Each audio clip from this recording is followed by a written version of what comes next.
ECHS के लिए budget बढ़ाने का हम स्वागत करते हैं।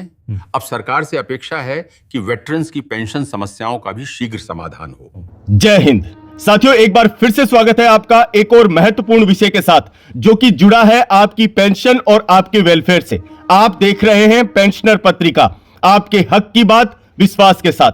साथियों, आखिरकार वही हुआ जिसका हमें इंतजार था। याद है आपको, पिछले वीडियो में मैंने आपसे कहा था कि अगर हम एक साथ मिलकर आवाज नहीं उठाएंगे तो ईसीएचएस वेंटिलेटर पर चला जाएगा। विपक्ष और वेटरन यूनियन ने मिलकर सेव ईसीएचएस अभियान चलाया, जो रैलियां हुई, जो सरकार को चेताया गया, आज उसी की गूंज संसद में बजट सेशन के दौरान सुनाई दी। साथियों, बजट 2026 आ गया है और यह बजट सबूत है कि सैनिकों की एकता के आगे सरकार को झुकना पड़ता है। ईसीएचएस के लिए खजाना खोल दिया गया है, लेकिन ठहरिए, जश्न के साथ साथ एक कड़वा सच भी है। डिसेबिलिटी पेंशन को लेकर सरकार ने चुपके से एक ऐसा खेल कर दिया है जो आपकी जेब पर भारी पड़ सकता है। साथियों, आज के इस वीडियो में बजट से निकल कर आ रही 3 खबरों के ऊपर चर्चा करेंगे। नंबर 1, ईसीएचएस की जीत, कैसे हमारी मुहिम रंग लाई। दूसरा, अग्निवीर योजना, बजट में 50% की बढ़ोतरी का असली इशारा क्या है। और तीसरा, डिसेबिलिटी पेंशन, वो कौन सा नया टैक्स है जो आपकी पेंशन को खा सकता है। साथियों, वीडियो को अंत तक देखना है क्योंकि यह आपके हक की लड़ाई है। सबसे पहले सबसे बड़ी खबर, ईसीएचएस। साथियों, पिछले कुछ महीनों से ईसीएचएस का हाल क्या था यह आपसे छिपा नहीं है। आपने कमेंट कर भी बताया कि किस तरीके का प्रॉब्लम है आपके पॉलीक्लिनिक्स में। पॉलीक्लिनिक में दवाइयां अवेलेबल नहीं हैं, रेफरल के लिए धक्के खाने पड़ रहे थे। प्राइवेट अस्पतालों ने कैशलेस इलाज बंद कर दिया था क्योंकि सरकार उनका बिल नहीं चुका रही थी। साथियों, हमने और आपने मिलकर सेव ईसीएचएस अभियान को मजबूती दी। विपक्ष ने भी संसद में सवाल दागे कि इलाज के पैसे कहां गए। और साथियों, आज मुझे ये बताते हुए खुशी हो रही है कि सरकार ने हमारी इस मांग की तरफ ध्यान दिया है।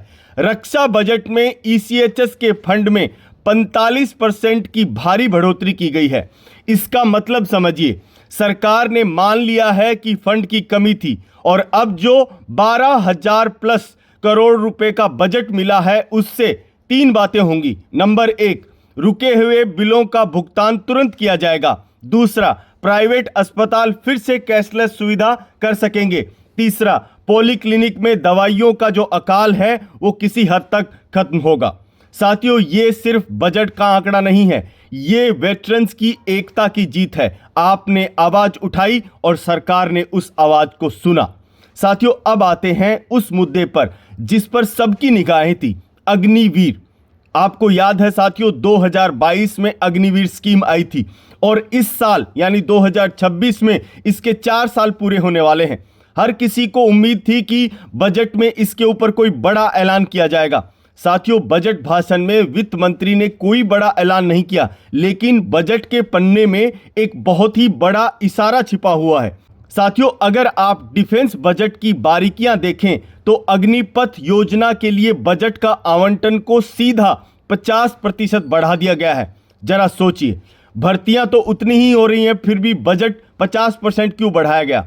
साथियों, डिफेंस एक्सपर्ट्स का मानना है कि यह बढ़ा हुआ पैसा 2 चीजों की तरफ इशारा करता है। नंबर 1, रिटेंशन रेट, मतलब सरकार शायद रिटेंशन रेट को 25 से बढ़ाकर 50 या 75 करने की तैयारी में जुट चुकी है, जिसका खर्चा इस बजट में जोड़ लिया गया है। साथियों, दूसरा जो कि अग्निवीर के हितों से जुड़ा है, उनकी पे एंड अलाउंस। अग्निवीरों की सैलरी और सुविधाओं में बड़ी बढ़ोतरी हो सकती है।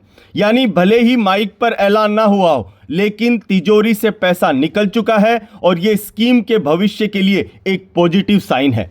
साथियों, अब आते हैं तस्वीर के दूसरे पहलू की तरफ जो कि एक चिंताजनक है। सरकार ने एक हाथ से दिया है तो दूसरे हाथ से लेने की कोशिश की है। बात कर रहा हूं डिसेबिलिटी पेंशन की। फाइनेंस बिल के नए नियमों के मुताबिक अब इनकम टैक्स एग्जम्पशन पर कैंची चला दी गई है। साथियों, नया नियम साफ कहता है डिसेबिलिटी पेंशन पर टैक्स छूट सिर्फ उन्हें ही मिलेगी जो सर्विस के दौरान मेडिकल ग्राउंड पर इनवैलिडेट आउट हुए, यानी बाहर हुए।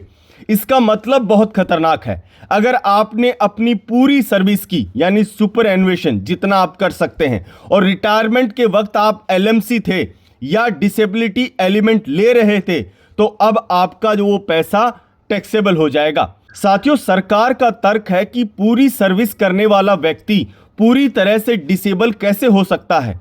ये उन हजारों सैनिकों के साथ धोखा है जिन्होंने मुश्किल हालात में नौकरी की और रिटायरमेंट तक बीमारियां लेकर घर लौटे।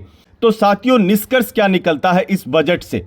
ईसीएचएस के लिए ये बजट संजीवनी की तरह है जो हमारे संघर्ष का नतीजा है। दूसरा, अग्निवीर के लिए ये बजट अच्छे दिन आने का संकेत है, लेकिन डिसेबिलिटी पेंशन पर सरकार ने कमर तोड़ दी है। साथियों, अब आपकी बारी है। क्या ईसीएचएस का फंड बढ़ना काफी है या डिसेबिलिटी पेंशन पर टैक्स लगाना जायज है? कमेंट बॉक्स खुला है, अपनी राय जरूर बताएं। सेव ईसीएचएस की तरह अभी हमें सेव डिसेबिलिटी पेंशन अभियान चलाना चाहिए। साथियों, इस वीडियो को हर ग्रुप में शेयर करें ताकि सही जानकारी हर फौजी भाई तक पहुंचे। साथियों, फिर मिलेंगे एक ऐसी ही इंपॉर्टेंट जानकारी के साथ। तब तक के लिए जय हिंद, जय भारत, वंदे मातरम।